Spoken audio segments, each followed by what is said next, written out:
Good evening, everybody. Welcome to the final round, round 10, Thursday night NAGP GT1 racing. Before we go any further, let me introduce my two co hosts of the evening, Jack Ivy and Tom Schubeck. Good evening, gents. Good evening, Hot Rodriguez and Thomas. How are you guys doing tonight? Good, good. Good evening, guys. Glad to help. Yep, definitely good to have Tom Schubeck back in the booth with us. Jack Ivy and myself, set for a 3-hour barn burner, as Mr. Ivy would say.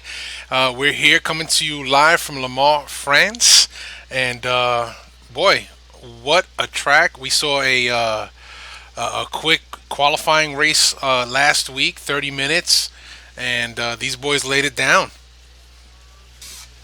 They sure did, and we've got everything is up for grabs tonight. We have mathematically 5 drivers vying for the championship tonight. I know that is insane. That comes down to here, and we have 5 drivers in contention for that victory. Absolutely. And Jack, you know what? Let's go through them scenarios, right? I think our viewers may want to hear what exactly, how can it be 5 drivers that are in contention for that championship? And I know that you have the numbers semi figured out, right? Yeah, Parsons is in the lead with 134 points, but Brad Merys is in second with 131, Ludden with 126, and Moses with 120. Now, if those 4 drivers finish out of the points completely, which anything can happen, Roman, if he wins this thing, would tie Parsons for the championship, and I think Roman would take it on top finishes. So 5 drivers, as you said, Thomas, that's unbelievable. That is nuts. Yeah, it is crazy. It is crazy, but it's gonna be a tall order for some of these guys at this track. There's this track definitely plays favorites to some of the bigger power cars. So. Like Ludden, his car, he's going to be having a little bit of, Tete Rouge is going to be key for him, getting onto the Mulsanne straight clean and get that pastrami car up to speed as fast as he can, because he's not going to be able to maintain the high ends of like Moses' 550 and Aaron's McLaren.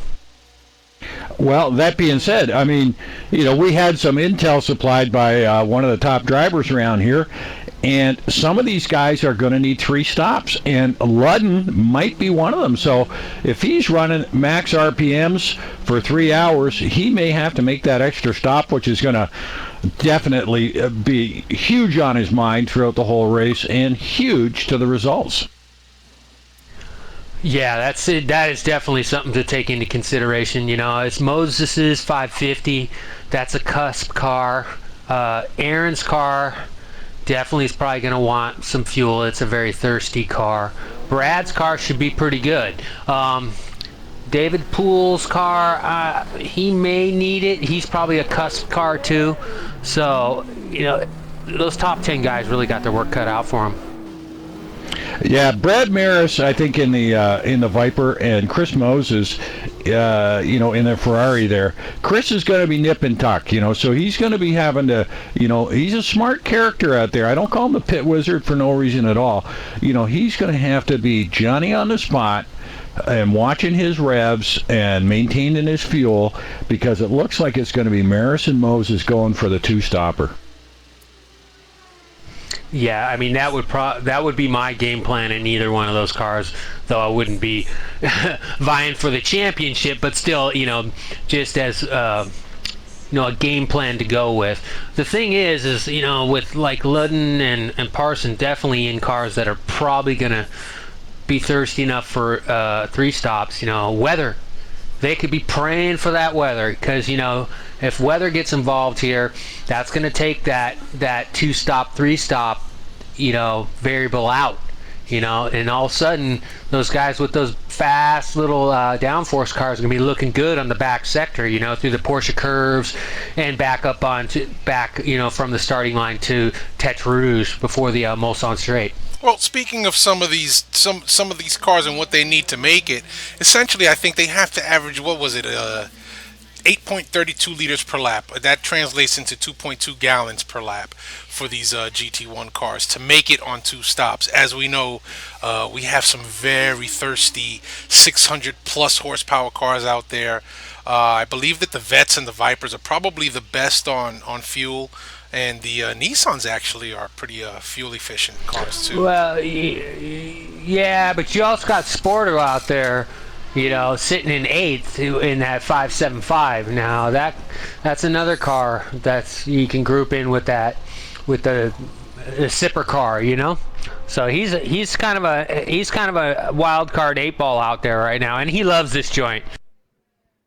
Yeah, I think you nailed it on the head there, Thomas.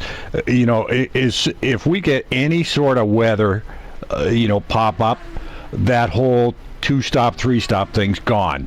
And they're going to be making random stops depending on the weather changes, because there is no way that they're going to be able to take time out and pray for changes. They're going to have to come in and get a change of tires if the weather goes crappy. Yes, indeed. Yes, indeed. So I feel it's going to be an interesting race tonight. It's 3 hours long. This is an endurance race here at Le Mans. This track, like Spa and GT2, plays no favorites. And, I was just doing a little research on Le Mans earlier today, and man, it's hard to believe that the Mulsanne Straight at one point had absolutely no kinks in it. Did not have the 2 kinks that we face today. How would that have fared for these high revving GT1 high horsepower cars? I don't know, but that's really hard to imagine. No kinks in the Mulsanne Straight. That seems to go on forever. Well, the kinks are going to make it. They make it more interesting. Give the driver something to do. I'm not a big fan of these big long tracks with all straightaways and nothing but chicanes. I like a track we can get into rhythm with. I really like Sector 1 and Sector 3 in this track here. It's a test the drivers, and the straightaway gives them the time to relax. But they're going to be hitting out at over 200 miles an hour on the straights on this track, so if drafting could play into it, as our Super Sleuth has given us the intel on. Yeah, drafting could definitely be key. It'd be nice to see if any of these mid-packer guys, like Gregory Myers or Wathen, or any of these guys have kind of, Johnny Lugnuts, Lou, kind of, said, hey, let's work together and try and break away from the mid-pack group and try and vie for the tail end of the front pack. Because it's definitely possible to work together here, and get some extra speed down the Mulsanne. Well, you make a good point there, Thomas. And I love seeing that when some of these guys literally hook up and freight train together. Not necessarily, we know they're racing for position, but freight train together, they're trying to advance as a group. It just keeps it way more interesting. It's a lot more fun out there as a driver, and it sure is a lot more fun as viewers to watch these guys freight train around the track together. Yeah, there's a lot of little factors here. This track to me, it's a driver's track. It's a fairly simple track, but to be super fast here, the marks are so fine. You can almost any of the drivers here can go around this track at a pretty good clip, but to be up in the 43s like Moses and Merys were showing, I mean, the marks are just so fine to nail them all. That they are. Yeah, 43s, unreal times for me. I just they're super skilled at what they're doing out there tonight. Yeah, you're not kidding. I mean, you know what? To be in the hunt, your top speed down those straights gonna have to be in the mid 190s, closer to 200. With drafts, we've seen some cars go higher than 200 miles an hour. Yeah, I did some testing, and I was testing in the Nissan, and gave Rich a pull, and he actually got it up to 202 with the Vet, which is insanely fast. That is. So I mean, it's definitely a factor that has to be taken into account. And the key thing is going to be these is nobody scratch their shit on this start. Don't get a scratch, because if you're going to have to run that first stint with a little bump and bruise, you're going to be screwed. It's going to hurt you. So, we moved it over to race, guys. Why don't we go ahead and run them down? Jack? In first, John Ludden, followed by Chris Moses in second, Rich Roman in third, Aaron the Wonder from Down Under Parsons in fourth, and Big Al Merriman in fifth. And David Poole will start sixth, Brad Merys in seventh, John Sportelli will start eighth, John Houston 9, Marty Uren, your top 10. Sergio Calderon in 11th, Gregory Myers in 12th, Johnny McIntyre in 13th, Jonathan Cuppett in 14th, and Bjorn Heyman in 15th. Gub Douglas will start 16th, John Wathen in 17th, and Mikey Greatrix 18th, Dan Wilkerson in 19th, Johnny Lugnuts will round out the top 20. Liquid Lou Masciarelli in 21st, Matt Taylor in 22nd, Sam Rolfe in 23rd, and that's it. That's it, then it's us. Okay, here's my picks for tonight. Parsons, Marin, Ludden, Moses, and Roman. Any one of them can win, and I'm rooting for all five of them tonight, guys, so I'm going out on a diplomatic note. Well, good choices. Yeah, it's a tough call. It's going to be a tough call. I mean, I can't really pick. I'd say Moses is, you know, I've seen him practicing a lot, and with him kind of he's stepping back from a lot of his league duties. He's hungry, you know. So I'd watch him. He's going to be fast. Well, we're about to go green now. The engines are revving up, and the hammer's going to drop. Oh! Looks like Ludden may have had a little bit of a false start, but he gets the jump on everybody else. Roman tucked in right behind him, and Moses looking for an in to get some pull there. It's looking clean at the back so far, boys. Oh, Moses and Ludden touch. Moses getting the better of that one, and boy, Ludden is just dropping like a rock right now. He is all the way back in 22nd. Ludden is at the back he's of the just got to pack. buckle down. Buckle down, John. With some aero damage, so no doubt that's going to be a factor for Mr. John Ludden. Be interested to see how Rich, see if that affected Chris's car. See what Rich has got for him here. Well, I'll tell you that Moses looks like he's just trying to check out on everybody. Not sure that he may have gotten too much damage from that door-to-door contact with John Ludden. He's trying. Oh shit! Here comes Aaron. Aaron and yeah. Rich Did you see that? are hauling. Aaron taking it on the grass a little bit, trying to get by Rich Roman, but Rich Roman says, not just yet. Yeah, Chris is doing a lot of. He knows they're coming, so you'll watch him. He'll be moving around a lot. No doubt he will. Well, both Chris Moses and John Ludden, their cars look fairly clean in an up-close look there. Yeah, that's a tough start for John. So, but you know, hopefully he's put it behind him, and you know, puts his head down. You got 3 hours, brother. Just put your head down, take your time, get around those slower cars, and just hope there's some issues up front. Looks like Roman and Aaron, they get the gist of the draft. They are just nose to tail right now, as is. Merys. Yep, was just about to say Merriman. They touched. A little love tap there. Not too bad though. Sportelli running in 6th. David Poole, Marty Uren, all bunched together. John Houston up in 9th. Not letting them boys get too far away.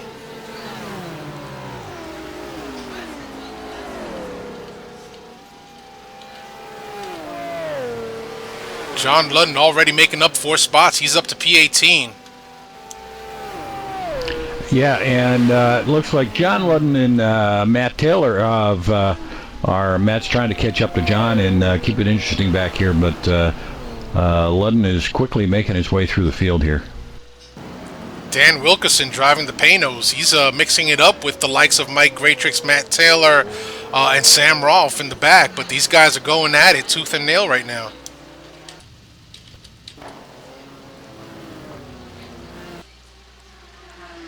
Your leader, Moses, trying to forge a gap between Roman, Parsons, Merriman, and Merys, who are running very close together.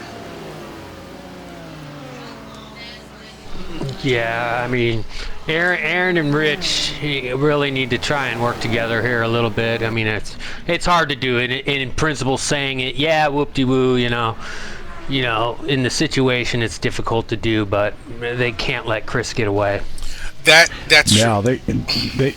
they need to get together and work on maintaining that gap to Chris. As you mentioned, these guys got to work together. It's 3 hours.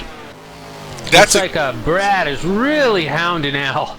Hey, he's gonna look. He's on the inside. He thought better. It was probably a good call. Oh, they're Race going. is young, brother. Race is young. Yeah, they're not kidding. They're only working on lap 2 right now. Yeah, there has been definitely. a number of forced offs, mid-pack and back. The guys just look like they're pushing a little hard, a little early on.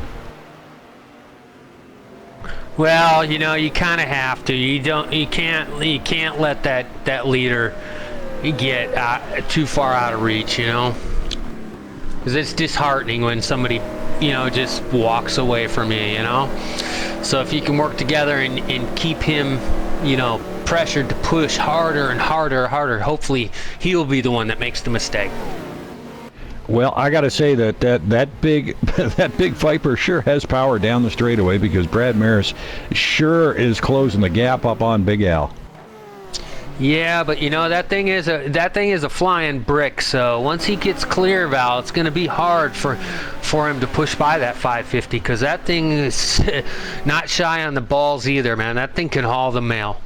So we just watched. Yeah, we just watched Gregory Myers put a move on John Houston for P9. Those McLarens, F1s, they seem to be hauling the mail tonight.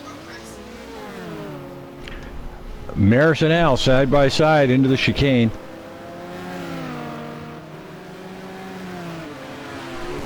Nice little battle for 12th between John and Jonathan. So that's good to see. Wathan's really got that Nissan running pretty hard. Yep, and they've got Cuppet right behind them. Did some battling with Cuppet on Monday night, GT2. He's a formidable opponent. Loves the competition, so don't count Cuppet out just yet.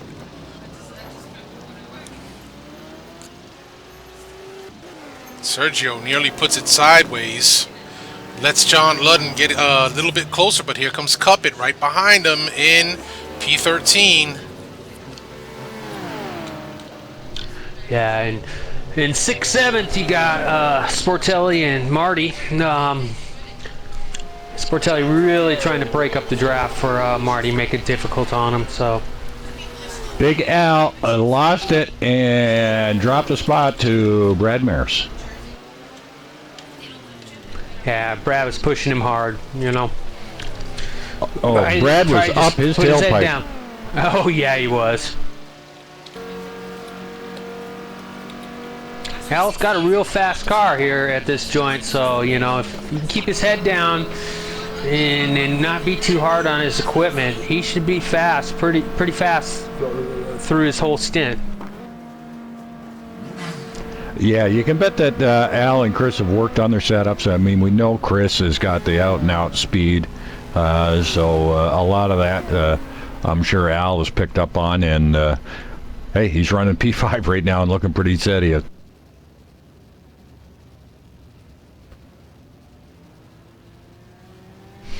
Yeah, who knows if he had team orders to kind of make it rough on Brad a little bit, So his best thing to do now is just get his head down and just keep ripping off some clean laps. Yeah, he'll want to keep some clean laps going, because he does not want John Sportelli up his tailpipe. Sporto's coming, Sporto's going to be he may be a factor here. I mean, he really loves this joint, and you know he does the time. You know, he is one guy that you'll always see on there doing the laps, doing what needs to be done, you know, to be competitive. Well, Sporto's got his own problems because he's got Marty Uren up his tailpipe as well.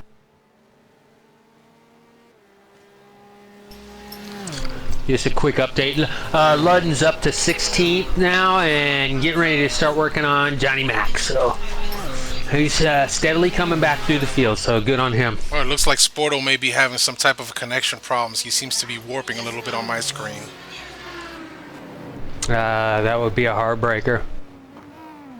Yeah, Marty's really gonna... Oh, I think Marty's gonna stuff it on him. No, he thought why. Yeah, he's gonna back it off a little bit. We're on board with these two right now, and Marty just backed off a little bit, not wanting to chance it. Too early in the race to do things like that, so... Yeah, you know, it's one of those. It's such a double-edged sword. You know, it's like you don't want to stuff it in there, but you know, it's like if you feel like the guy's holding you up, you know, through like say his car's better in the second sector. You know, sometimes you gotta really. You push him for a couple laps, see if he makes a mistake, but if he doesn't, you know, there comes a point where you just like, I gotta go, you know. All the leaders are just leaving us, you know, in the dust. Well, I'm watching Sportelli, and his car's jumping around a little bit, as you said. He might have a little bit of connection issue, and that's going to play on Marty's mind. I mean, you do not want to get in too tight on that and find out that you're now crashing into the car. So, you know, Marty's going to have to look for a clean pass here.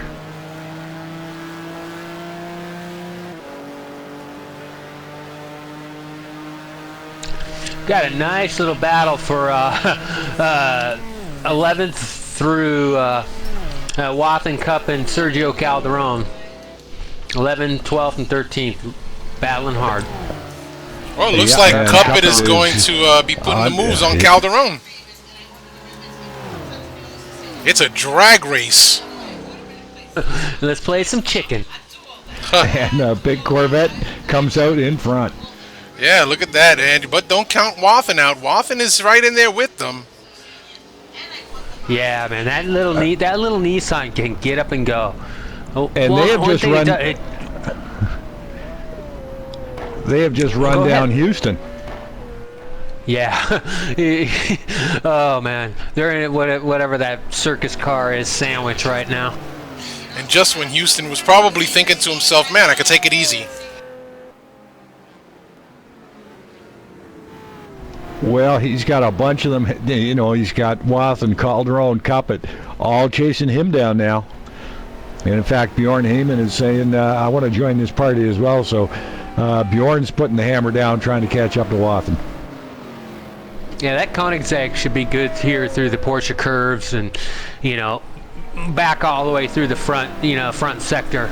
So it's be interesting to see if Bjorn can get back to these guys starting right around here, you know. Oh, Bjorn's got other problems. Yes, he does indeed. He's got other problems. He's got Ludden right on his tail. Ludden is driving like a man possessed. I am pretty sure that Ludden's just got his head down inside that Pagani Zonda, trying to figure out how can I get back up to the front. I had it. I want to get it back. Well, I'll tell you what, John Ludden, it's 3 hours of racing. Just keep your head down. Keep your car clean as they go side by side. Wow. See Wathen pull that slide job on Calderon. What up, John? Damn. This ain't no Tokyo Wathen just Drift. Pulled a slide job. Oh man, he's got Calderon sliding around too. You see that, right? Well, you know, I'm back here with on board with John Ludden. Oh, and Ludden's frozen up. He's frozen. Douglas goes by. Mac goes. That is so bad. Wow, I'm on him now. It's a good spot. I mean, it's. I think he's done, boys. I think John Ludden might be done as well. Oh man. It should be. It's going to be interesting up front here. Aaron's got by Rich, and knowing Rich, if Rich is smart with his car, is he just tucks in behind that McLaren. they can maybe make up some ground on Moses now. Sam Rolfe having problems with his car. He goes ahead and takes a DNF for tonight.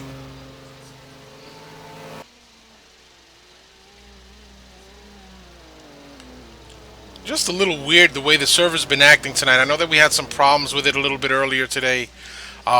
Looking at Moses' car, it looks a little choppy as well, so I'm hoping we're not suffering a larger lag type issue for most of these guys. I don't seem to be seeing that on my end, so hopefully we don't lose you. No, I tried to grab John Ludden. I tried to join him in his chat room on Vent there, boys, and obviously he has suffered a major catastrophe because I couldn't even raise him on Vent. So that is a heartbreaker as he was in the hunt for the championship. That sucks, John. Marty's making a move on. Oh, Marty and fucking Poole together. Let's see if Marty does it. Oh, Marty, you gonna wait for him? You straight dumped him. It looks like Marty's slowing down. Yep. He's gonna let him by. Dump Poole.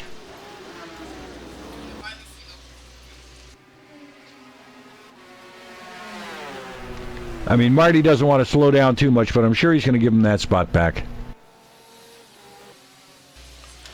Sorry we didn't catch that on the broadcast, but we caught Tom's commentary. Looks like Marty Uren may have stuffed Poole for the position. Poole now pushing as hard as he can.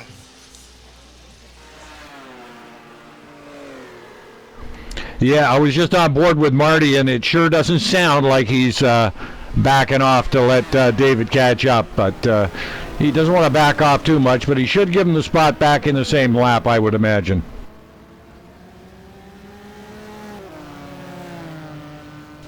Well, we're on board with these two right now. We'll have to see how that goes. Looks like Poole's gaining a little bit, so I'm not sure if Marty's letting off the throttle a little bit. But be nice if he lets him get that spot back.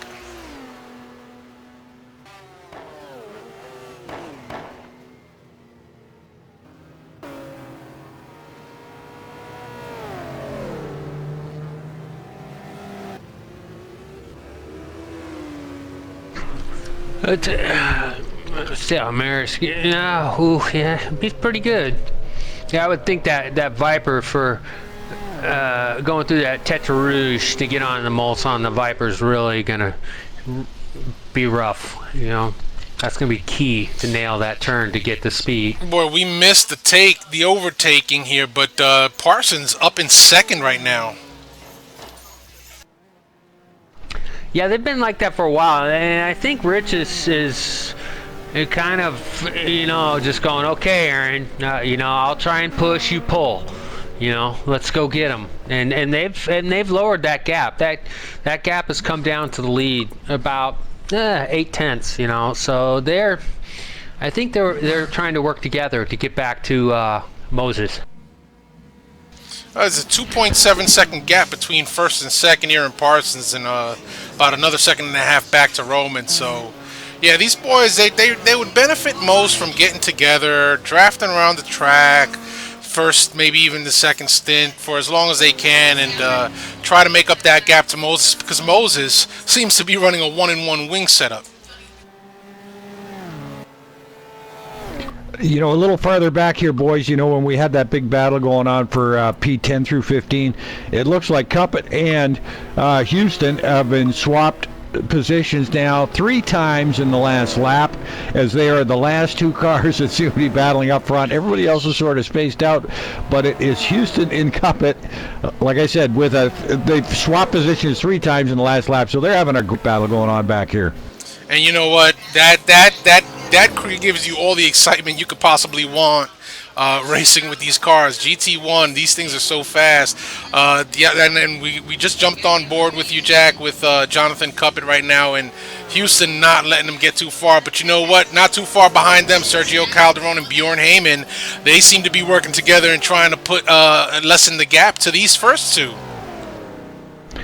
Yeah, the Koenigsegg seems to have the advantage in sectors 1 and 3, and the Corvette just seems to have the legs. Although there goes Houston again. He's having another look. So these guys look like they're pretty evenly matched.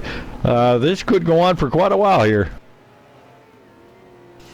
Yeah, no doubt it can go on for quite a while. And, Houston, what do you call him? Our senior statesman? A great competitor. Love the way he races. Just love his overall demeanor and how he puts the effort in week after week. I'm a little surprised. I'm just going through the timing and scoring there, guys. I'm a little surprised to see Matt Taylor all the way down in P21.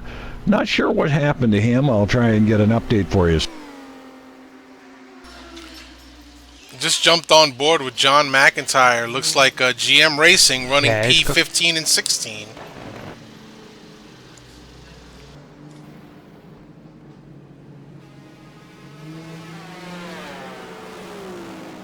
Mike Greatrix. Time.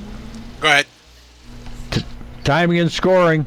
Big Al Sportelli, P5, P6. We got an interesting development going on here. They are less than 0.3 of a second apart, and Sportelli looks like he is looking for a way around Big Al.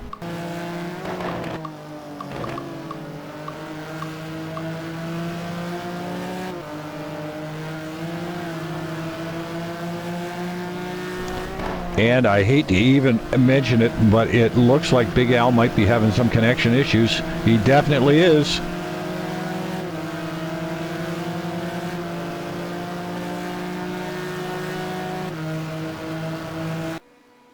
Yeah, in my view, I got Sporto warping a little bit. Yeah, that's what I'm seeing. I'm seeing Sporto warping. I'm not seeing Al warping. But absolutely correct. Yeah, Sporto's definitely warping, and that's that could create some problems for the boss if he doesn't get away from him. Yeah, John could he's not going to get theoretically away from Sporto now. Sporto, he's got his target set. It's just a matter of if he can hold him off. Sporto could warp right into Al. Side by side. And the thing is that Sporto may not be seeing himself warping. Everything may be looking good on his end. We're just capturing it over here because his connection to our server is lagging out. But nonetheless, he did put the pass on Al. I'm thinking that Al may have just backed off a little bit. Yeah, you're this early in the race, you're sitting in 6, that's pretty catbird, You're only 12 seconds back from those guys, Just race your race. This guy's got speed on you, let him go. Well, those two Ferraris look like they're pretty well matched. Well, we're slated for 36 laps maximum. We have a track temperature of 119 degrees Fahrenheit and an ambient of 99. So I know that those mid-engine cars are probably suffering a little bit in this high heat and these high temperatures. But I would suspect that we are going to start seeing pit rotations between the 10th and 12th laps. Ooh, Sporto had a little moment, and Al backed off. They were door to door again. Don't be playing scratch the Ferrari, boss. I got to think Al is seeing that warping, and is going to want to try and get around as clean as he possibly can if he's going to go around.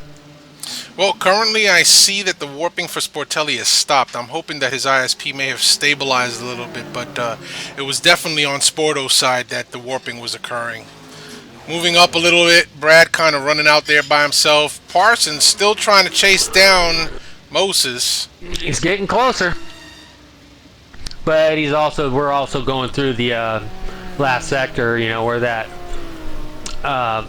McLaren might be a little better than that 550. Dave, 6 in the books.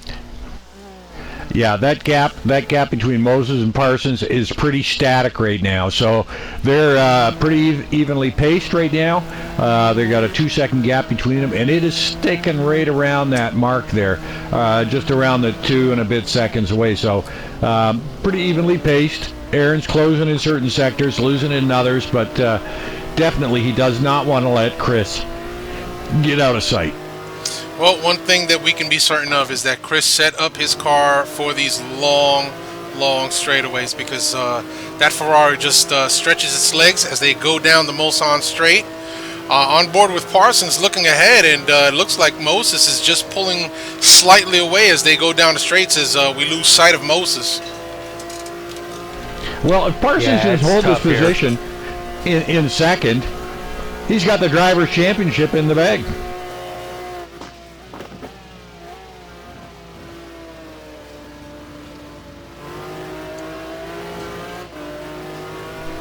Yeah, but he's also, it's been dry, the temp's up.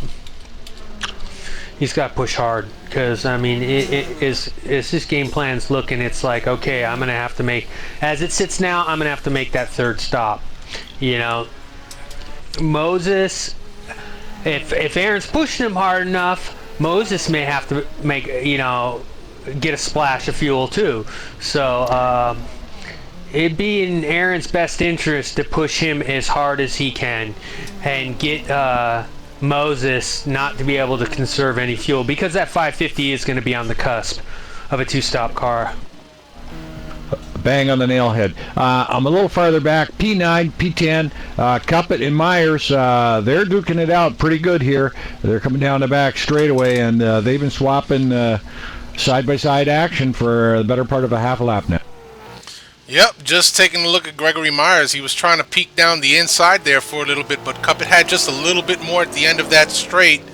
You can't count Houston out either. That Koenigsegg, he's got it fairly quick, and not letting these guys too far out of his sight.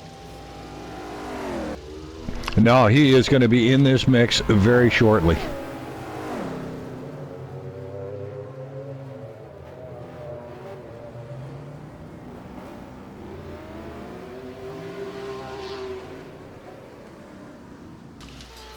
Interesting developments here for Ps 9, 10, and 11. I'm going to hang in here for a few more seconds.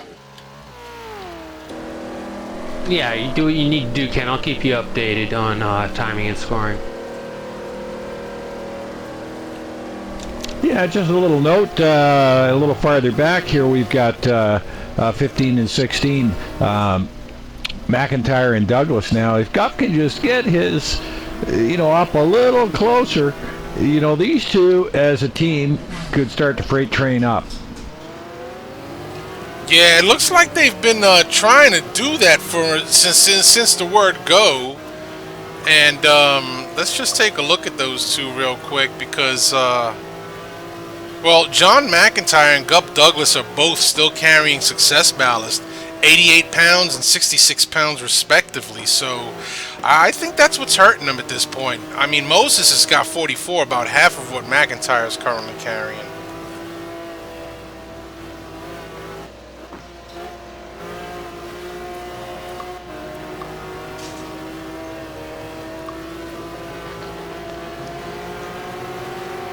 Oh, Greg Myers gets around Cuppet, who takes it off the track slightly. Gives up P9 to Greg Myers. Boy, it's going to be hard to get back around him. Cuppet trying to find all kinds of answers to his little slip up there. Certainly we see that Cuppet's got the pace through the corners and on the infield, but Myers holding his line as they come up the front straight now.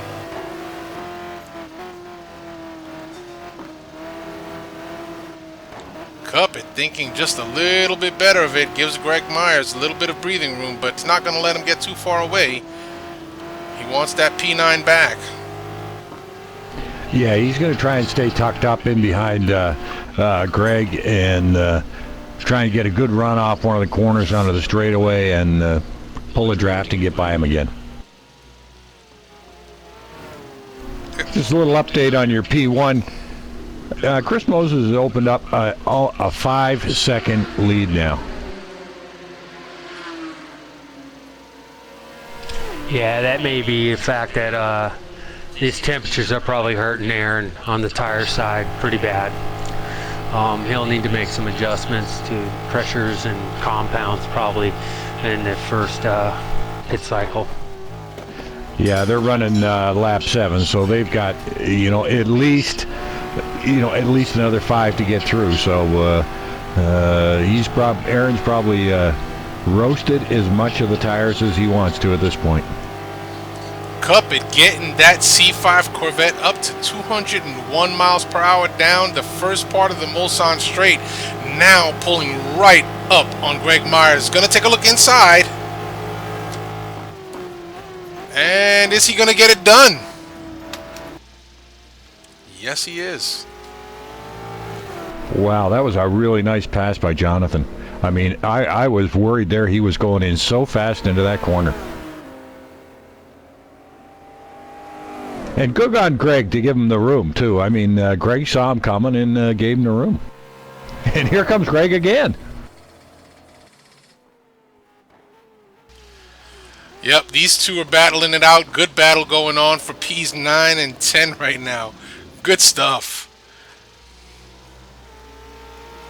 They can't slow it down too much, man, because you know what? You got Houston right behind them. And all Houston needs is a tiny window of opportunity, and he'll slip it right past you.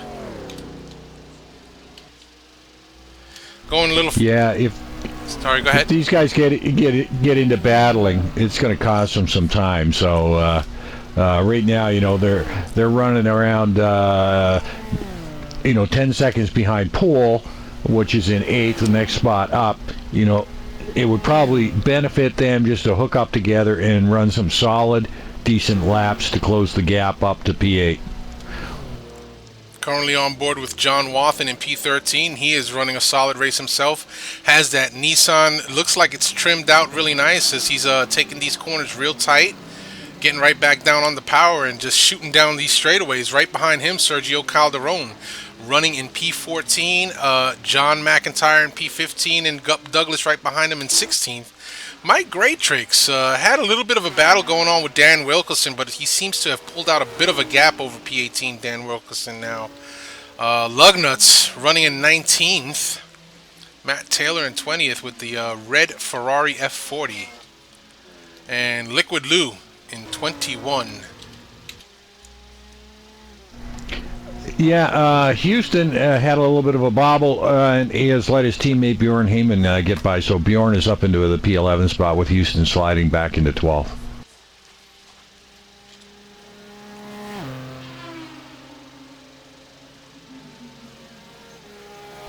Yeah, up a little farther.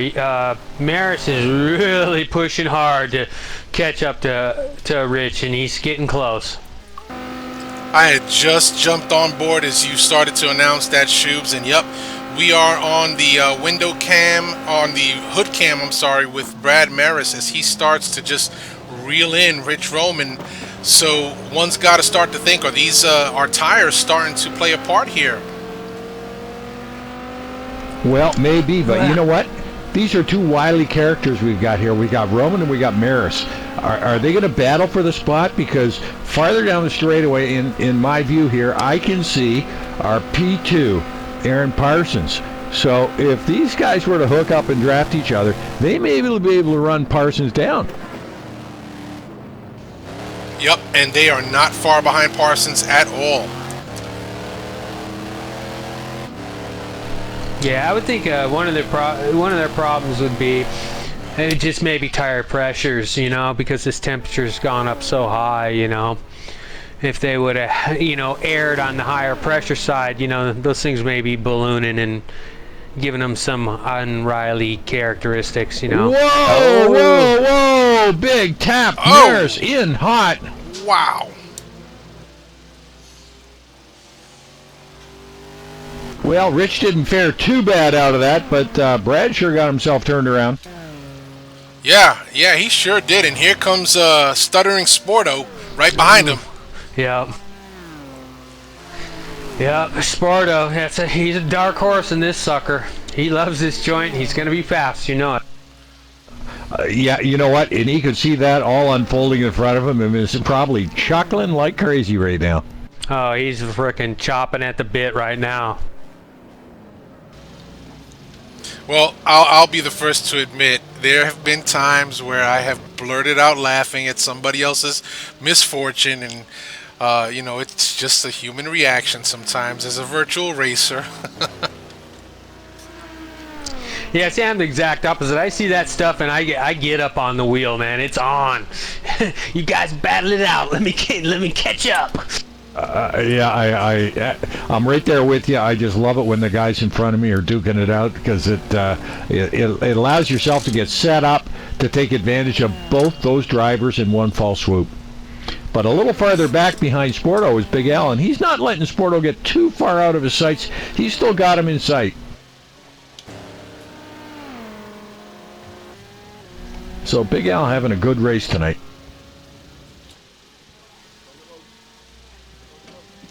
Yeah. We got Aaron Parsons in the pits.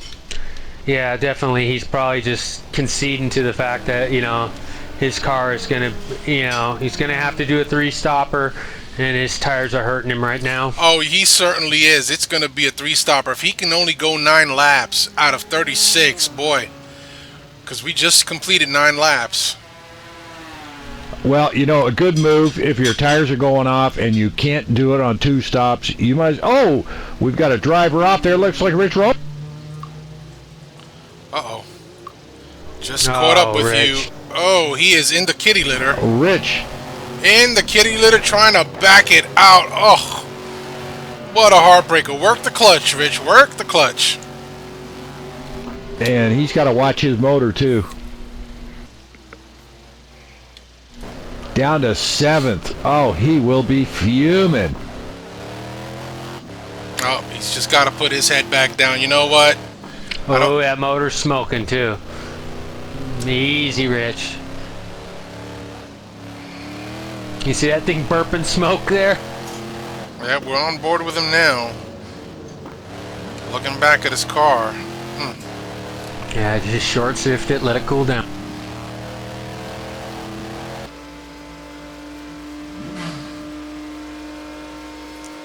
Well, that gives Poole the 6th spot. On board with Poole as he goes down the Mulsanne straight, and he's nearly topping out at about 192, so Poole a little lacking in the top end there. Well, Yeah, he may have to set his car up, you know, to be a little. It's a tough call, you know, with that the Porsche curves and stuff like that. Are you gonna, you know, lose so much on in the back sector? So he may have had to put a little downforce in that car just to be able to be, you know, decent in the back. Boys, I gotta tell you that I am having a wonderful cup of coffee made by none other than my wife, and I just want to publicly thank her for bringing this huge cup of coffee over. well, forget the coffee there, Kenny. We have got John Sportelli is now running Brad Merys down. And you called it straight out of the gate. Dark Horse Sportelli is in the hunt. But you know what? They are 16 seconds off of Chris Moses. This guy is possessed. Well, all I can tell you is Sporto loves the Ferrari. He loves to drive it, and he loves to drive it fast. I said it 2 seasons ago. And he loves this joint. Yeah, he loves Le Mans. Well, Chris has got to love this track too. I mean, you know, he's out there cruising around. This is perfect for Chris. Because if he needs to backpedal a little bit to make a 2-stop, I don't know about his setup, but that 550 is definitely going to be one of the cars on the cusp. You know, if you push hard, you're going to be 3-stopping it. You know, but right now, if he's like, okay, if I can backpedal a little bit and kind of hold him at this gap and conserve enough to make it a 2-stop deal, you know, he'll have it in the bag. minus no mistakes, of course. I don't know. I'm watching Chris, and back pedal doesn't look like it's in the picture here, Thomas.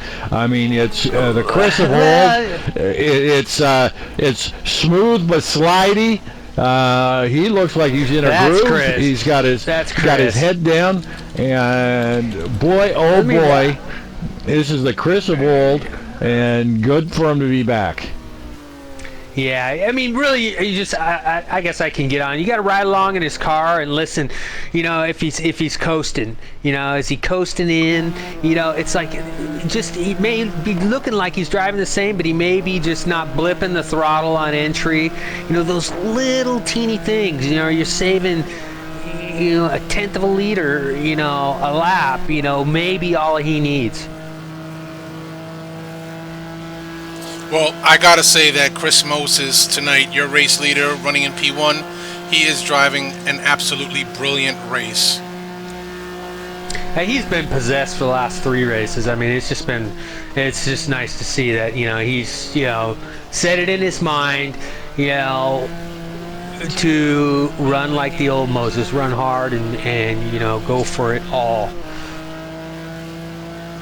Well, you know, we've heard Brad during the race school talk about consistency, and you know, one of the practices he gives us is, can you do your laps within a second of each other?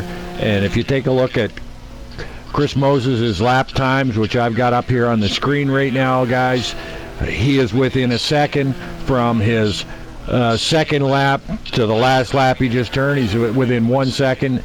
He's running a brilliant race. That he is. And yeah, he's definitely shooting to stop this, I would think. And that would be my guess. He's coming up on some lap traffic in Lou Masciarelli. Well, he only needs 2 more laps to put in 12. Join you.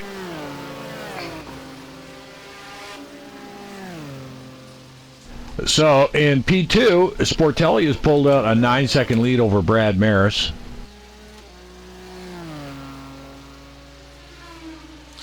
Nine seconds. So, wow. Let's take a look at Brad and how he's running. Let's go take a look at his lap times. I'm wondering if he's backing down a little bit just to... Oh, John Wathen takes a DNF. No. Yeah, he takes a DNF. But I want to jump on board Brad Merys' time. His last lap was a 3:49. He had been consistent in about the 3:45s there. So his next to last lap was a 3:49. He dropped it back down to 3:46. You guys saw that Sporto's in second, right? We are watching Sporto about 15 and a half seconds back from Chris.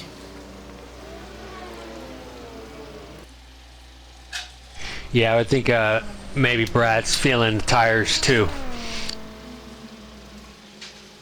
Yeah, and Brad is going to want to drag that out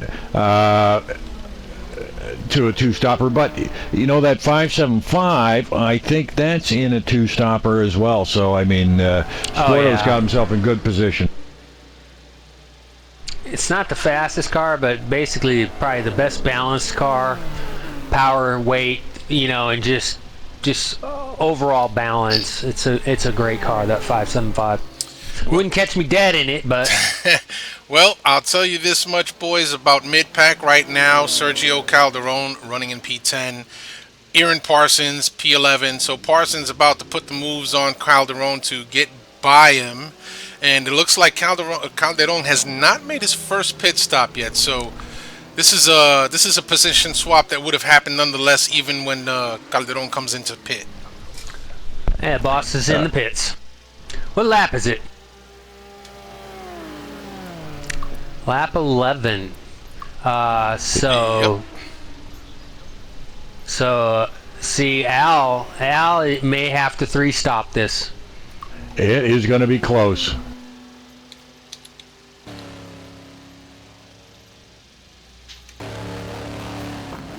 Well, that gives P6 to Rich Roman, but Rich Roman has not pitted yet.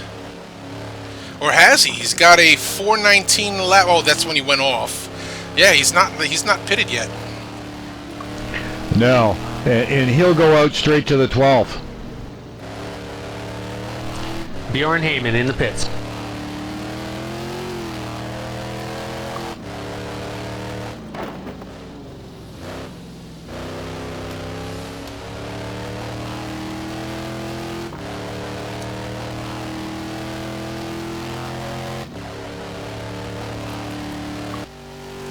On board with Roman. Let's take a look a little bit further up the field. David Poole in 5th and Marty Uren in 4th. Still hasn't given that position back to David Poole. Don't think at this point he's going to be looking to do that. Brad Merys up in 3rd. Boss is away.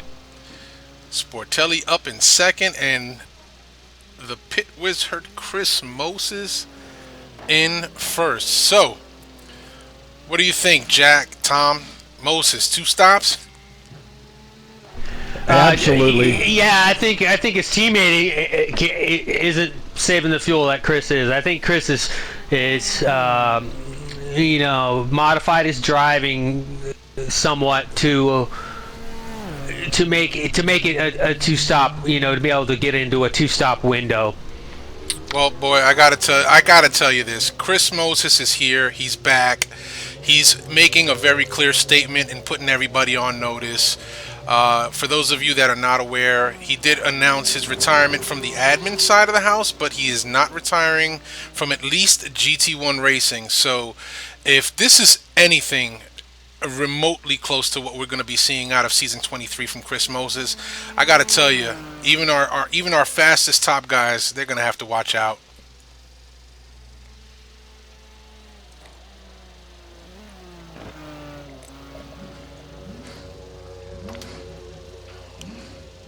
Yeah, I've been riding with Chris, and I think he's saving fuel.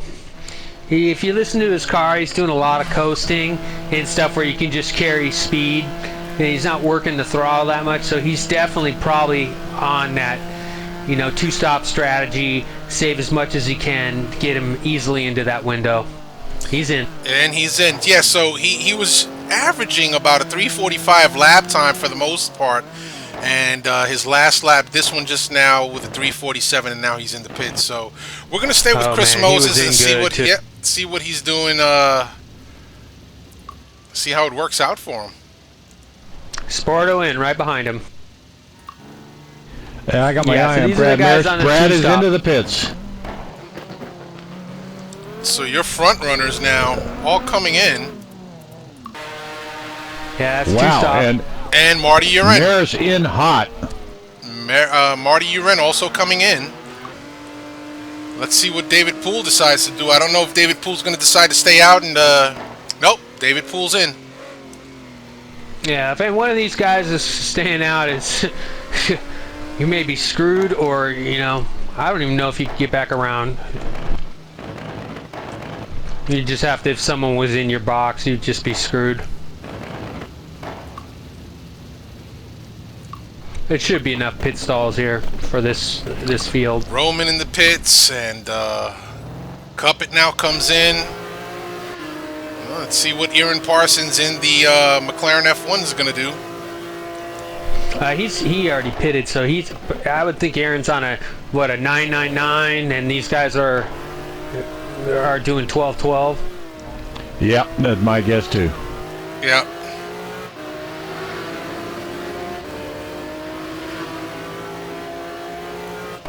So he's just gonna whip it like it's a frickin' mule. Aaron does. Well, Moses comes out right behind Parsons. So this is going to be interesting because we saw Parsons had some really good pace early on in the race and then dropped it a little bit. But Moses has had good pace from the drop of the green flag. Well, I don't know what Moses had going in, if he was on vapors going in there to make that 2-stop strategy. Al didn't in the same car. He was in early, so Al's going to have to make that extra stop. unless he can extend one, but I doubt he can. I think he's just conceded to the fact that he's going to have to make that a splash and go at the end. Yeah, I don't. If Aaron can drag Moses out of his strategy, that could play into his hands. But I don't think so. Moses is on. It looks like he's on his game plan. Well, I'm going to have to jump on board with Al and listen to his shifting here, because he did 11 laps before he came in. So he was really, really close to that 12 lap window. So it might be really, really close here. Well, we're on board with the boss man right now. We've got our telemetry up, and we are monitoring him right now, running P6. As he shifts up into 6th gear right now, passing 187 miles per hour, going down the first Mulsanne straight. Ooh, Matt Taylor just doing a number on lug nuts right now.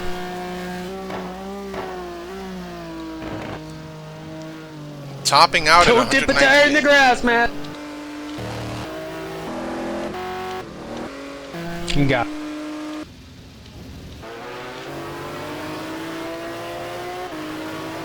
Just jumped on board with you there, Shoobs. We got Lugnut's hood cam.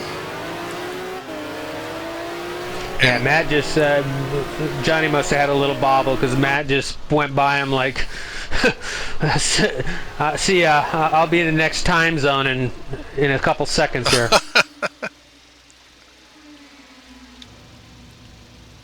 Dan Wilkerson leaving the pits. Mike Greatrix out of the pits. Gup Douglas, Sergio Calderon, Johnny McIntyre running P13 right now. Bjorn Heyman in 12th, Cup in 11th. John Houston now gets the 10th spot. Gregory Myers in 9th. Roman now running 8th after his pit. David Poole. Did David Poole pit? I'm not sure yet. Nope. No, I'm not showing it. Nope, not yet. So we may be seeing Poole after this lap now coming into the pits. I don't imagine he can make it much further with the Aston Martin. That's 12 laps for David Poole. Yeah, definitely. Definitely a difference. If you ride along with Al and kind of listen to his motor compared to Moses has definitely got his stuff geared down for conserving fuel. So would it be safe to say that he's running a taller gear ratio than Al Merriman is? He's either short shifting or running taller gears. I would think he might be short shifting where he can, just to kind of conserve every little bit, because he definitely got another lap out of it more than Al. So, but it's like how much, it's when you're cutting it that close, one spin, just recovering from one spin, you'll lose all the fuel you saved, over that stint, so it's such a fine line. Yeah, and I... Yeah. Go ahead. You're right, Thomas. I was just comparing the two right now, and it sure seems like Chris is doing the short shift wonder here. And he's got Aaron in his sights now. He's coming. Poole staying out another He lap. closed that down to 1 second.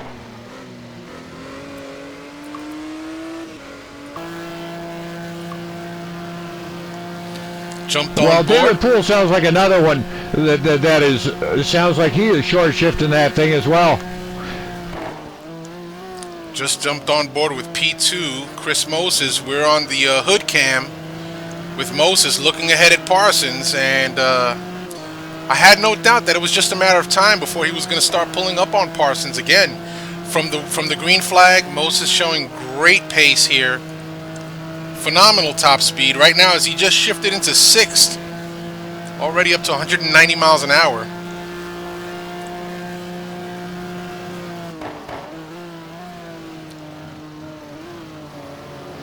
No doubt that Parsons... Yeah, you didn't hear any blips or nothing. Yeah, he's on eco mode. He certainly is, and still being able to pull up on Parsons down these long straights. Parsons must be thinking up there, man, what do I have to do to stay away from this guy? But Yeah, well, Parsons, Parsons is a veteran, As far as Parsons is concerned, come on, get by, get out of here. I got it in the bag as long as I keep it between the lines where I'm at. yep, that's it. I mean, he's pretty much got the championship wrapped up if he can just finish up there in second. Now, that extra stop is going to kill him. I'd love to think that, but that extra stop for Aaron is just going to kill him at the end. Well, that's another reason for him not to fight, is if Chris is eating him up like that, let him go and maybe try and grab onto him. Get a pull. Because, it's Merys that he's worried about. Absolutely. And Merys is only 30 seconds back and doesn't need to make that stop. Now, it depends how much, no tire in the pits, no tires, just a splash of fuel to make it. Can he do it in 30 seconds? That's going to be a tall order. Oh, Sporto running in third. I think he needs a little bigger cushion than that. And he's had his pit stop already.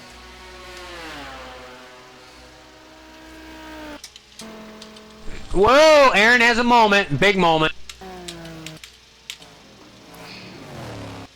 Hopefully he didn't bang his car up.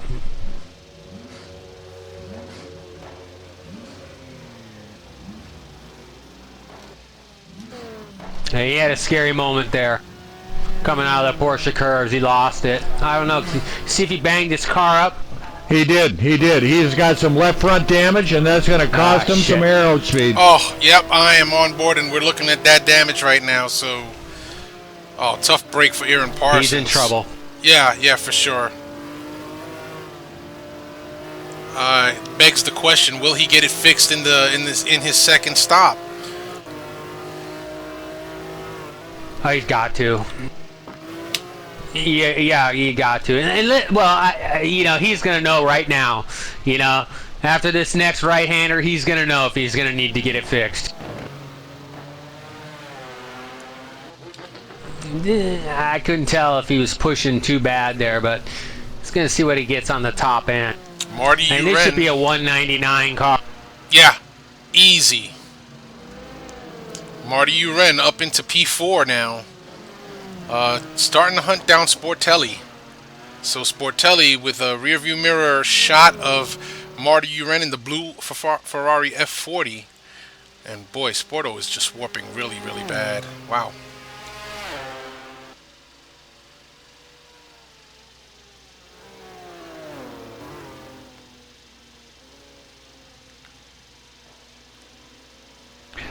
Yeah, Marty is turning laps over a second faster than Sportelli at this point right now. Yeah, that's quick.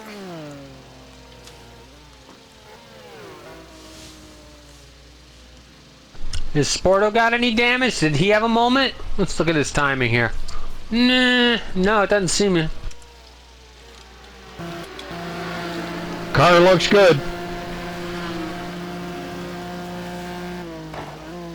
Yep, 0 damage.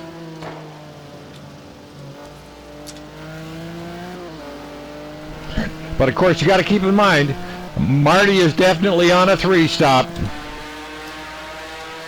Yeah, that he is.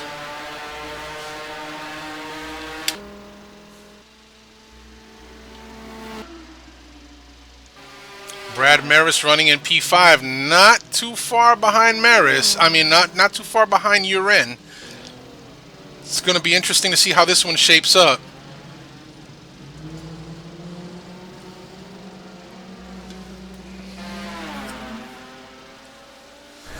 Hey, I'm sorry, guys. I'm just taking a look at Marty Uren and his lap times. He pulled 12 laps. He's gonna two-stop this. Yeah, I was just checking too. I would think the F40 should be able to make it. Yeah, our pre-race intel said it wouldn't, but he must be short shifting or having a pretty tall gear set in this Ferrari for this long race.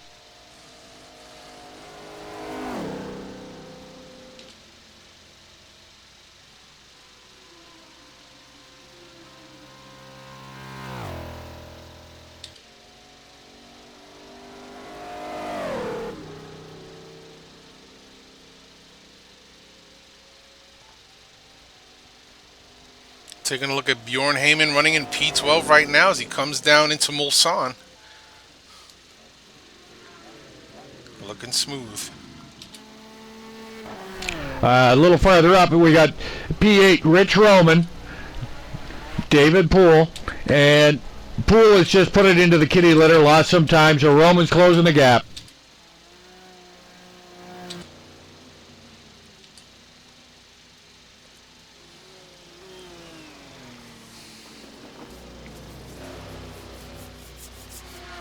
Well, we know that Roman's got a fast car around here, but so does David Poole.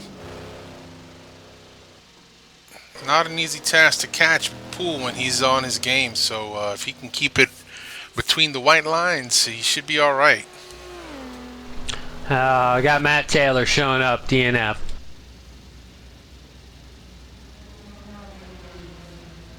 Yeah, well, good on you, Matt. Rich is definitely sizing up Poole and closing. You know, I was just checking out our P5, Brad Merys. He was within 1/10 of a second of his last 2 laps, turning 3:45s.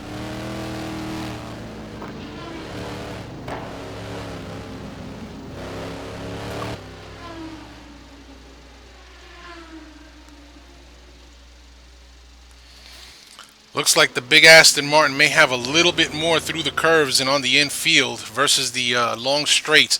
So now I know that David Poole is probably topping out down the straights at about 194. Roman's getting up to 199 without the draft. Yeah, that Poole had to definitely probably add a little downforce to the car to make it a little better in that back sector, so he's just giving it up to Rich. But he definitely seemed really good through the the Porsche curves and through the Ford chicane and stuff like that.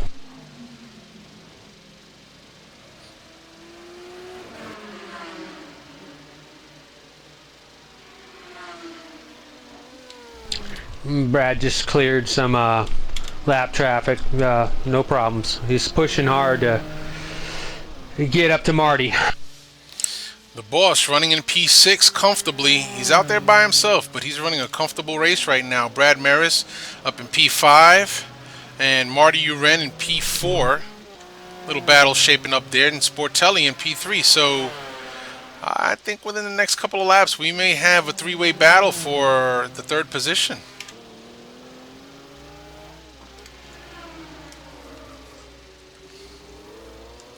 And your race leader, Chris Moses, just putting on a clinic tonight. A 6-second lead over Parsons. Yeah, I think you called it there, Kenny, when you said a battle's going to be brewing, because we watched Aaron Parsons' lap times drop off as the stint went on. So you're right, you're in, and Sportelli will probably run down Aaron Parsons later on in this stint. Take into account that Parsons does have that aero damage in his car now, so that's going to be a huge hindrance. And I know that, you know what, Aaron Parsons is a genius driver. He can make anything fast. But this is Le Mans, long straights, and aero damage, something you certainly don't want to have around here.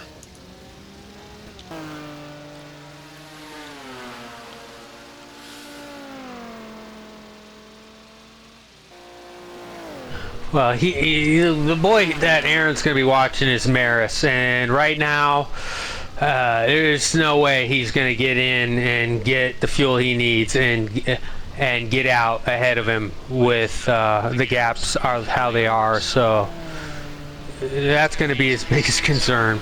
I'm just on board with Merys right now, just watching him as he tries to hunt down Marty Uren, who's not too far ahead. I don't know, maybe about 2.5 second lead for Uren over Merys.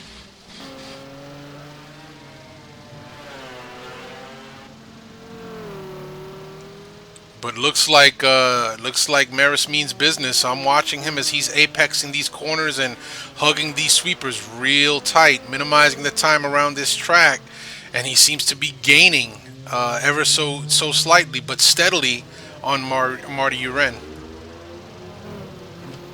Well, P4 for Brad Merys would be ideal, but P5 for Brad Merys will win him the championship tonight. As it stands right now, incredible. Well, I think Aaron Parsons is going to just not be able to pull it out with that extra stop. I might be wrong, but that's just my call. Well, we're certainly going to have to see how that plays out because Aaron Parsons does have that extra stop to go, and we know that Brad's on a two-stop strategy. What is the difference? 3 points? Well, right now, if Chris Moses finishes in first, he's going to end up with 145 points, and if Brad Merys finishes in fifth, he will have 146 points. Parsons, what's the point difference between? Isn't Aaron ahead by 3? Aaron's ahead by 3. Right. Okay. So, what's fifth, six point differentiation? 3. 2 points. Yeah. It is going to be really, really close, Thomas. My mathematical skills, I will get on that and get back to you in just a second. Pull out the I'm just wondering where's the point. Aaron would end up pitting, which would move Brad to fourth. Now, what's the point drop off? Yeah, I'm trying to remember the point drop off. You know what? I'll look. 1, 2, 3, 4. Brad would gain 2 more points if he grabs one more spot. He would grab 2 more points.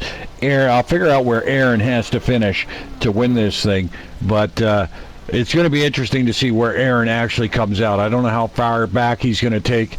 He's going to drop a lot. He's going to drop at least a minute. He's going to drop. Yeah, I think he can get in quicker than a minute, but it's just how much fuel he actually needs, because he's just going to leave the rubber on there. Screw it. And now, I'm having to make this extra stop. I'm just going to have to go for it. Wow. If Parsons finishes in 7th, Merys finishes in 5th, it's a tie. So Merys has got to finish in 4th or better. Right. That's what I was wondering, if he finishes right behind him, where's the point differentiation enough to take it, Yeah, he needs... Parsons has got to finish in 6th to take it. He has to finish in 6th. He can't finish in 7th. And looking at the timing and scoring, guys, it looks like if Parsons takes a minute in, gas, splash, out, it's going to be nip and tuck. It is coming down to the wire. It couldn't be any closer tonight, and what a way to finish the season. Well, if it comes down to that, Jack and Tom, that would be very interesting in the last stint, because if he decides not to fix that aero damage, it's going to give... Parsons in the pit. Certainly give an advantage to some of the folks that are driving behind him. So Parsons now in the pits. We'll have to take a look and see if he's going to be taking on repairs. He's got to fix that damage.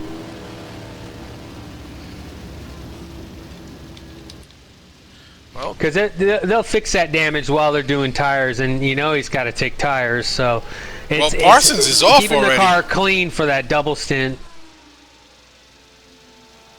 Well, maybe he's doing his double now. It is so close. It is so close, guys. It is like I said, it is 1 minute. He took 1 minute to do that. Yep, and the damage is fixed on his car, so he was smart about it. He took the aero fixed the aero damage. He had to have double stinted the tires then.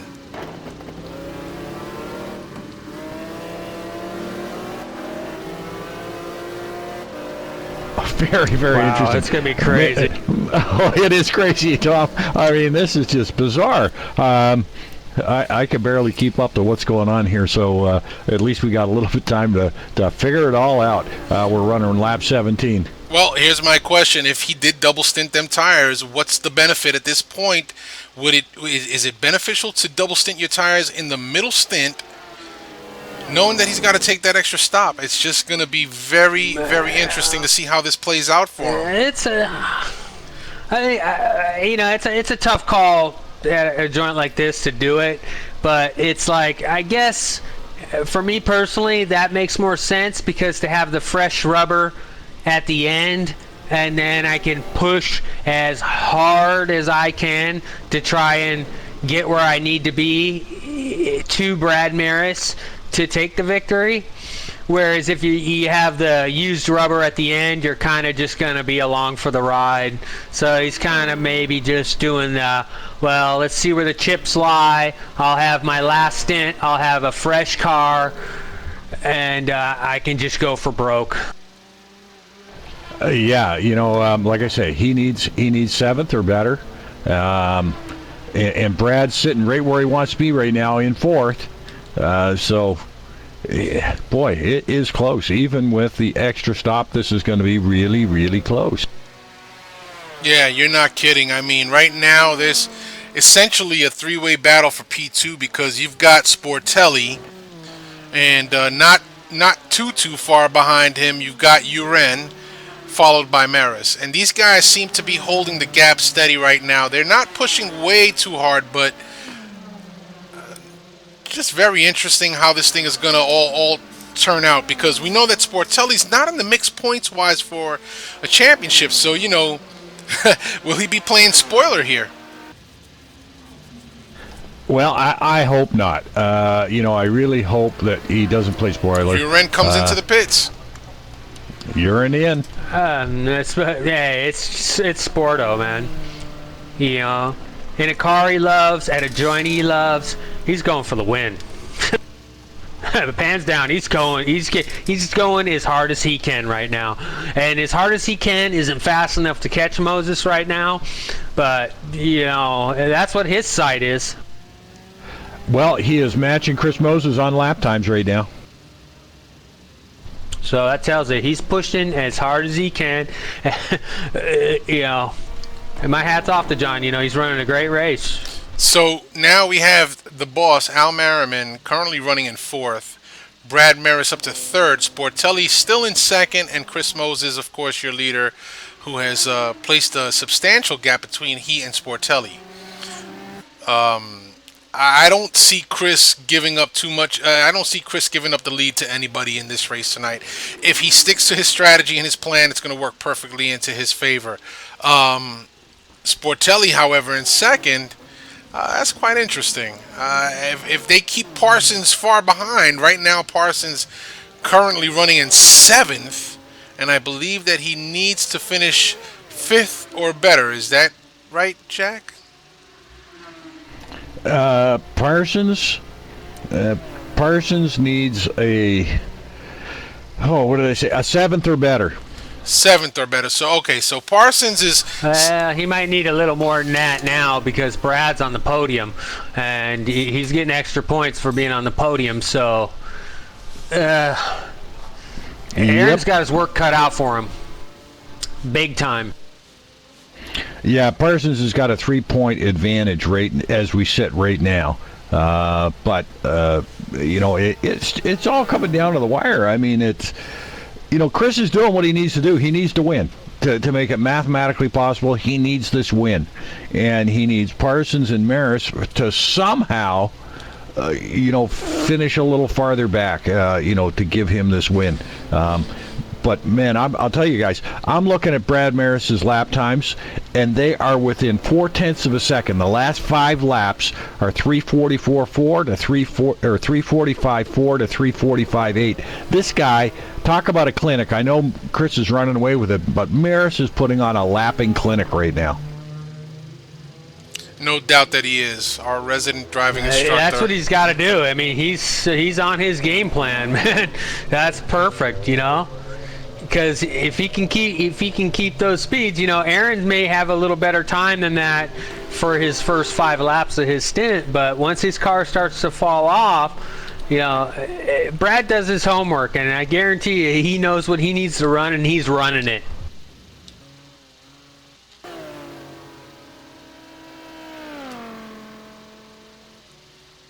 Brad Merys sitting in P3 right now, and he's running a brilliant race as well. Parsons needs a P4 right now. Wow, and he's sitting back there in P7. And as you said, Thomas, because Brad has now jumped up onto the podium, that's pushed Parsons. Parsons needs a P4. Well, wouldn't it be something? So Anger Racing has sewn up the team championship. We know that. That's a given. So one half of Anger Racing could end up taking the driver championship here tonight. Yeah, and good on Brad. I mean, the guy spends lots of time helping other drivers out. Oh, go ahead. You're totally right with Brad. With this 5 people in that championship, whoever gets it, man, they earned it. You got that right. I don't remember. Thomas and Kenny, I've been covering these Thursday night races for more races than I want to consider right now. I don't remember it coming down this close to the wire. Not with five drivers in contention. No, I can't think of a season where there were actually 5 drivers that had a realistic chance of taking the championship in the last race. 2, 3 maybe, but 5. I mean, the stars got to align and all that shit, and the comet can't hit the planet, but there's 5 guys that could theoretically win tonight. Yeah, and it just goes to show how competitive this league is. And I don't mean just competitive aliens, because we are watching some of our top-notch drivers right now put on a brilliant display here at this, I think it's an entertaining and demanding track. But all the way through the field, these guys are giving their all. 10 races, including the quali races that we have. Good on everybody here at NAGP.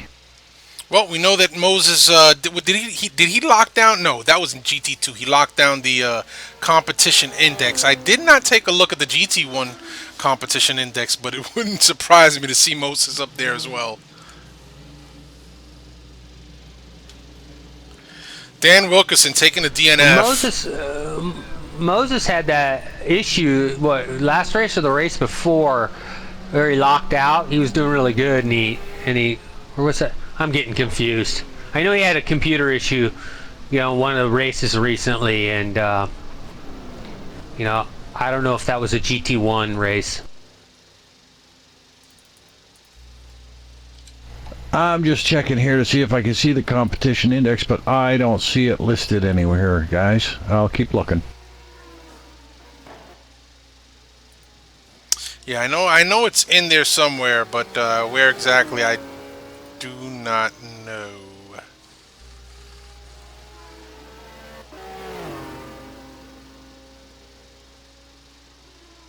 Or maybe it's not sure. No, I couldn't find it on a quick look. I didn't want to do a search in case I pull something down on my system.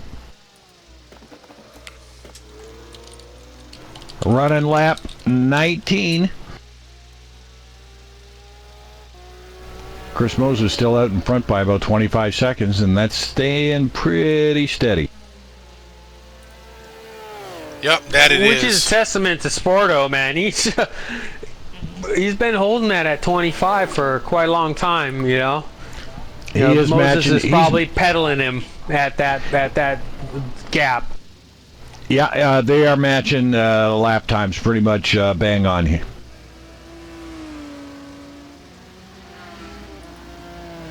And I still, it still amazes me. I just pulled up Brad Merys' lap times again. 45.3, 45.3, 45.3, 45.3. This guy is on like rails tonight. So I was able to pull up the competition index for season 22, GT1, and Aaron Parsons tied There's a three-way tie right now, boys. I'm sorry, a four-way tie between Parsons, Ludden, Uren, and Roman.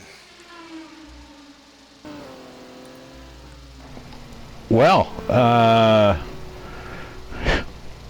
boy, you're in. Ludden is out. So we got a three-way tie, and they're probably all going to finish on the lead lap here. We're going to have a three-way tie for the competition index. This is incredible. What what a season. Yeah, season of firsts. We mentioned that several weeks back, and no doubt we've seen a lot of firsts, not only in GT1 but Monday Night GT2 as well. Season 22 is going to be one for the record books. Yeah, you got that, man. It was just, with GT2's turnout of 40 drivers at sometimes, it's just amazing. Yeah, yeah.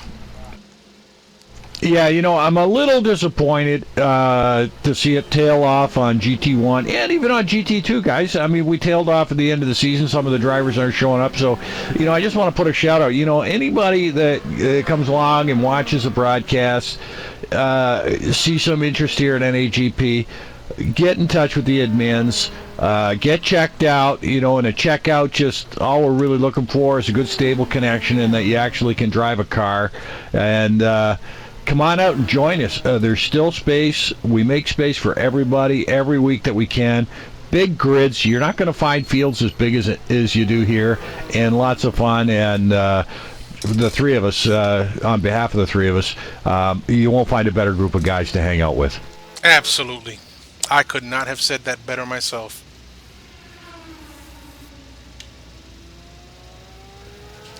So, just going from the back of the field, Liquid Lou running in P18, just trudging along as best as he can, driving the McLaren F1, and Johnny Lugnuts in the other McLaren F1, currently running in P17.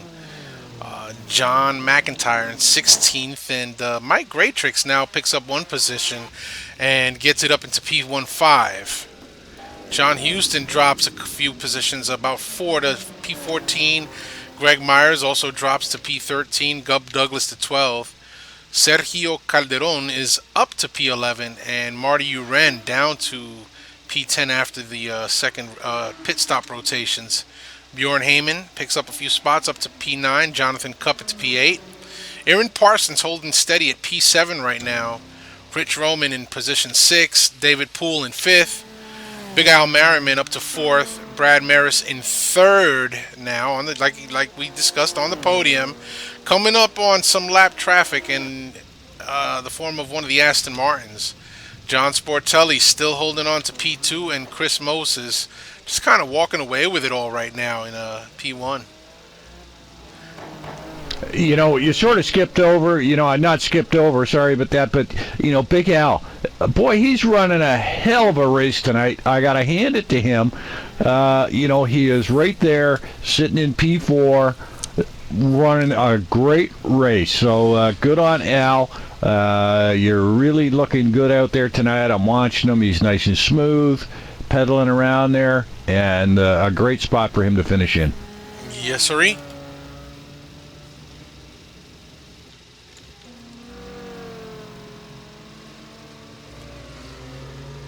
Another notable mention is Jonathan Cuppett. He's made his way up into P8. Had some problems early on. Looked like he was had trouble settling down there at the first couple of laps, but he settled down and got himself into top 10 position. So good on you, Jonathan. So everybody, And Bjorn in 9th, he's cruising right along, sitting pretty in a nice top 10. Absolutely, and a good finish for Bjorn. And, these kind of finishes really, really help, a driver's confidence when you can get up into the top 10. Boy, what a feeling. I've only had it once, but it is a great feeling to have if you can get in this group of guys and finish in the top 10.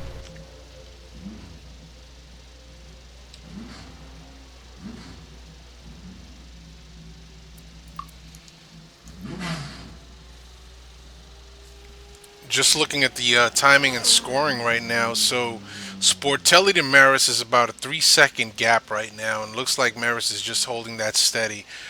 Second stint, So he's got one more stop to go. He may be conserving a little bit of the tires and a little bit of the fuel, not to let Sportelli get too far away, because I believe that Sportelli is also on a two pit stop strategy. Yeah, he sure is.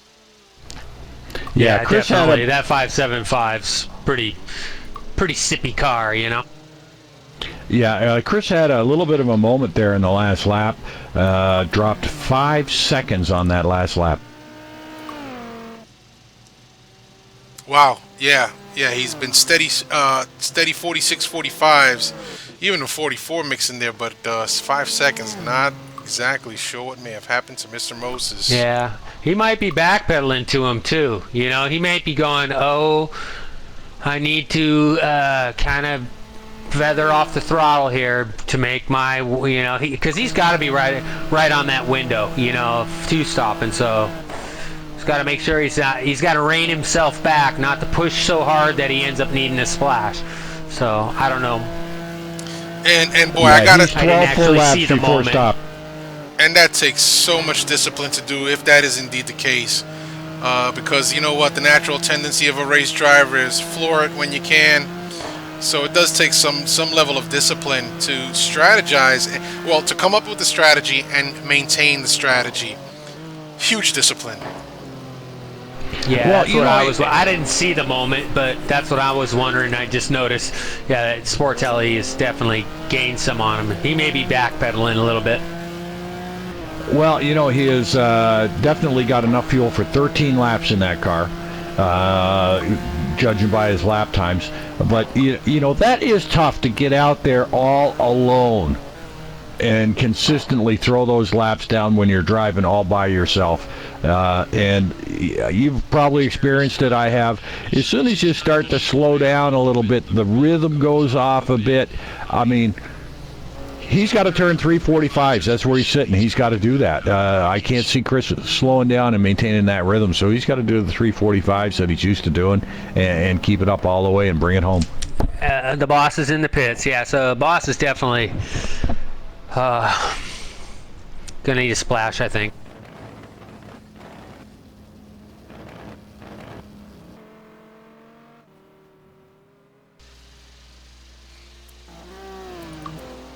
Yeah, but man, I'm just all over the place tonight. The one thing good about like what Merys is definitely looks like he has set himself up with a goal for a time. You know, I need to run these times. You know, that's the time that I can run successfully, consistently across my whole stint. Now, when you get alone and you have a game plan, it makes it a little easier to be alone. It's when you don't have a game plan and you're alone, that's when you end up being your own worst enemy. If you're trying to focus on something, you know, other than just the race, you know, it can be good sometimes. Yeah, I'm watching Al Merriman in the pits. He is up on the jack, so he's definitely taking tires. Yep. Looks like a full service stop for the boss. So we jumped on board with Aaron Parsons real quick, and Parsons taking a little bit off just now, but he's now moved up to P6. Parsons yet to stop. He's got one more stop to go at least. Yeah, he's got another. He's got another. We're in 22. Aaron's We got to made go two 36 already. Yeah. He made his second quite a while ago. Yep. About 4 laps back, he made his second stop, so he's got one more to go. We're currently working lap 22, so we've got 12 laps to go maximum. I'm sorry, 24 laps to go. 14, Yeah, and 14. up ahead, Brad Merys has got Sportelli in his sights, and he's got a clear picture of him now. So, you know, Brad would like to seal the deal and get a P2 out of this. Yeah, no doubt. He's actually closed that gap, like you said, Jack, a little bit there, because he wasn't as close as he is right now, but Sportelli pushing his car to keep Brad in his place. Yeah, Sportelli's about a second off his lap times right now, so they could be suffering from tires at this point.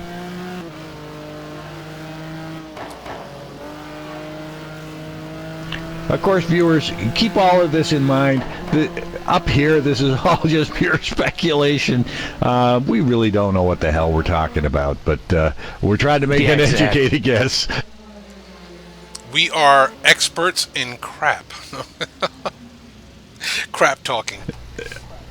Now, Chris is definitely, pedaled back a little bit, as you said, Thomas. He's now turning 346s after his little moment there, which cost him 5 seconds. So he's definitely settling down. Yeah, I just looked. Yeah, he had a 350 there, so he did have a moment. But see, now that moment, you probably will see him run 46s now, because he can't run 45s now because of that moment, because the fuel he took to correct that moment has, that whole back to that, the recovery time, the fuel used in recovery could take him out of his window. Parsons making a pass on Roman. Parsons now up into P5. I got to get my pen working again, boys. Yeah, you yeah, sure Aaron's definitely do. running that shit like he stole it, isn't he? That thing's swirling all over, wiggling, and Yeah, he passes Roman and then just takes off from there. So is Roman on a bit of a conservative strategy right now? I don't think Rich would have to worry too much about fuel. It may be just his car is, he's having a little trouble with his car at these temps, Well, he might have just changed his characteristics to where he's a little sketchy, and he's had to backpedal just to keep from eating it. yeah. Well, Rich had a little bit of a moment as well, because he was about 4 seconds off on that last lap. One. So. Yeah, he certainly has, because he's had a 3-minute 50-second lap and then a 3:52 just his last time through the timing loop. So, not sure what's going on with Mr. Roman, but they're driving right now. I know what's wrong with him. What's wrong? He is at the end of his. He's at the end of his snit, and his tires are fried. Well, I was just about to say they are driving in boiling temperatures. Our track right now, 118 degrees. Rich, another moment. Oh, Rich, come on, buddy, settle down. Hey, he's going backwards now. Oh wow. Hey. Well, that was a nice move. That's a rock. That's your patented Rockford. Yeah. No. None of our viewers know that. That's definitely an age thing. An age thing. Holy jumping! I was driving when that guy was driving. Roman, I bet is going to go in and get tires right now. Well, we're gonna have to see what Mr. No, he stays out.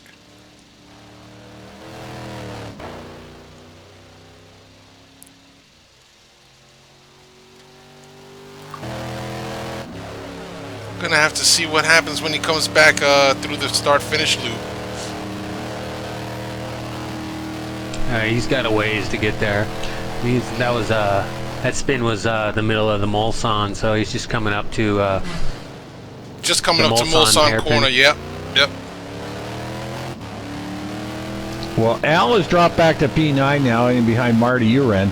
I'm not sure why, because Marty has done a pit stop as well, so something's going on there. Well, I can tell you something's going on with Rich Roman, because he is not pushing that car too hard right now. Just on board with him right now and pulling up his telemetry. Not what it was previously. Well, that moves Cuppet up into 7th, but Jonathan hasn't. That fuel economy Corvette is he's still got a stop to make. One thing that I'm hoping, I don't know if you can see it in your telemetry that you have pulled up, is I guarantee you Rich hurt the motor in that thing getting out of that sand. up in the Dunlop when he went into the sand pit, because when he left, that his engine was smoking. So he probably did some damage trying to pull himself out of the pit there. Yeah. Hopefully it's not where he's like looked down, all of a sudden he's like, oh shit, I got 3 engine health left, and he's just out of it now because he can't push or he might blow it up. Moses in the pit lane and coming out now. Moses is leaving the pit lane.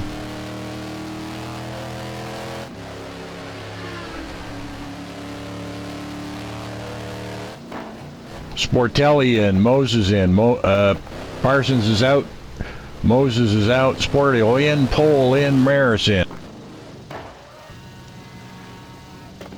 Merys is rolling. Too.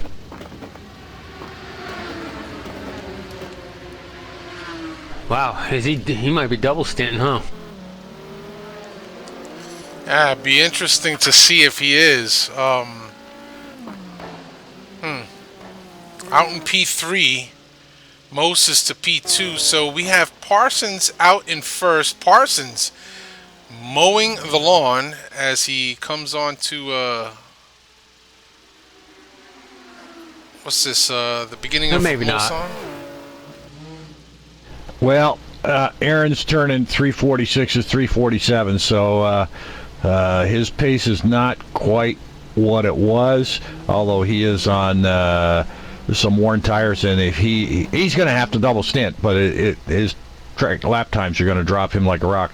I call it right now. I call it Parsons is going to come out probably in around 6 or 7, and I'll have to do my math again, guys.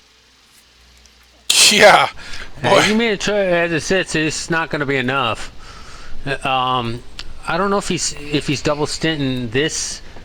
I honestly didn't watch if he double stinted this middle stint, or if he's taking tires for the last stop. Who knows? He might be taking tires for the last stop. I think he took tires on both of them, I think, because he's showing right now, and his pit times are 5:03s, 5:03. So both pit times are almost identical within 2/100ths of a second. So it must have been tires. Oh, we got another driver off.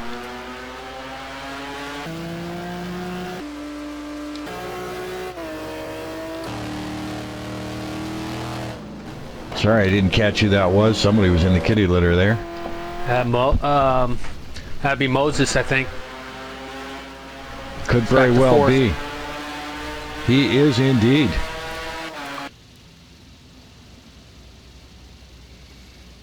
And Greatrix now into the pits. Looks like Greatrix may have had an issue, an off or contact, because the front left is smashed to bits. So make Greatrix now into the pits to get some service. Calderon in. And it looks like Greatrix slammed into maybe the wall because he had the driver's side all smashed in as well.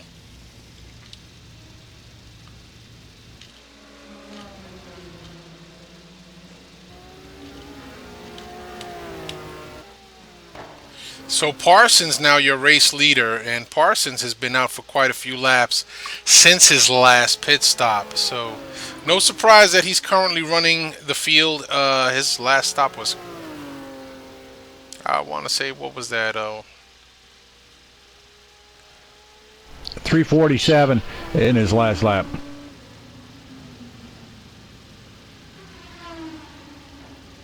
He's got about 3 more laps, and then he's going to have to come in. Well, he's done 6 laps since his last pit stop. So, yeah, 9, 9, and 9. So, if he's coming in once again in about 3 laps, just going back to the scoring and timing right now, Merys is 22 seconds behind, and Merys just made his second stop. So that's it for Merys. Don't think we're going to see him coming back into the pits. No, most of your drivers are done. Merys is finished with his pit rotation. Sportelli, Moses, Uren, Merriman, David Pohl, and I believe I'd have to check Greg Myers, but I believe Greg Myers as well. Maybe Greg hasn't come in, but those guys are all done with it. Greg did come in a second time. Doesn't look like it. Looks like Greg Myers is also on a two pit strategy.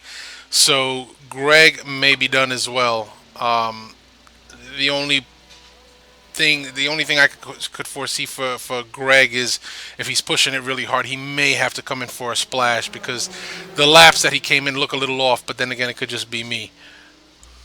Yeah, Moses is closing hard on Sporto. Yeah, that he is, as a matter of fact, because between him and Sporto is one of the Ferraris right now. I think it's the Ferrari of Mike Graytrix. Well, Mikey will definitely give room to Chris and let Chris go through, but boy, oh boy, you can sure see Chris is pushing that car hard. Yeah, he's sliding that thing around those kinks. Yeah, he had that moment, and now he's like, oh, he's hammering it. Hopefully, fuel isn't an issue for him. Yeah, it's hard to, when you have a moment, it's hard to police yourself, especially if you have a, like a fuel eco strategy, So, it'd be interesting to see here what transpires for him. But, I don't know. Well, I'm just going through some of the scoring and timing there, guys. And Brad Merys has got like almost a 6-second advantage during the pit stop. So Brad might have, just taken on just enough fuel to finish. And if he gets into a battle, he could wear that fuel out pretty quick. Well, I mean, closest to Brad right now is Sportelli, about, 5.5 seconds back. So don't think that Sporto might be able to close that too easily, because Brad right now is probably on a let me just drive my race strategy and I'm going to keep it consistent. On the other hand, Sporto would have to push it really hard to close that gap to Brad Merys, which could pose a problem fuel-wise within the last lap or two. Yeah, but John's biggest concern right now is Moses is coming. He's coming. And it's like, is he going to fight him? He knows he's got pace. So it's going to get interesting for those two shortly. Well, I hope it gets interesting, but I hope it doesn't get ugly. Alan and Marty are together. You might want to hop on them. It's game on there. The boss and Marty. You got that right.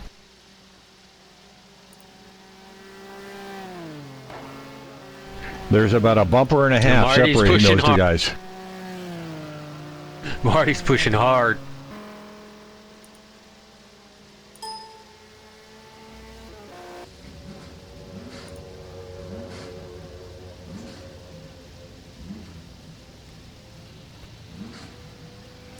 Boys, it looks like I lost the broadcast feed.